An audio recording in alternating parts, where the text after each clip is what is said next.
ফরিদপুরের চরভদ্রাসন উপজেলা প্রশাসনের আয়োজনে সর্বজনীন পেনশন স্কিম বাস্তবায়ন ও উদ্বুদ্ধকরণ বিষয়ক এক মতবিনিময় সভা অনুষ্ঠিত হয়েছে। সোমবার বেলা 11টায় উপজেলা পরিষদ সভাকক্ষে প্রধানমন্ত্রীর নির্বাচনী ইস্তেহার বাস্তবায়নে সকল নাগরিককে আর্থিক সুরক্ষা নিশ্চিতকরণের লক্ষ্যে সর্বজনীন পেনশন স্কিম বাস্তবায়ন ও উদ্বুদ্ধকরণ বিষয়ক এক মতবিনিময় সভা অনুষ্ঠিত হয়েছে। সভায় উপজেলা কৃষি অফিসার তোফাজ্জল হোসেন সর্বজনীন পেনশন স্কিম বিষয়ে বিস্তারিত আলোচনা করেন।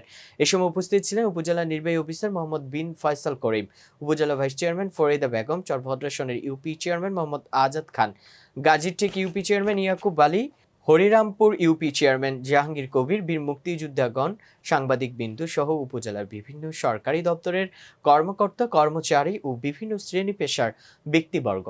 জানা গেছে 18 থেকে 50 বছর বয়সী সকল বাংলাদেশি নাগরিক, বিশেষ বিবেচনায় 50 বছর ঊর্ধ্ব নাগরিকগণ ও বিদেশে কর্মরত বাংলাদেশি কর্মীরা এই সর্বজনীন পেনশন স্কিমে অন্তর্ভুক্ত হতে পারবে।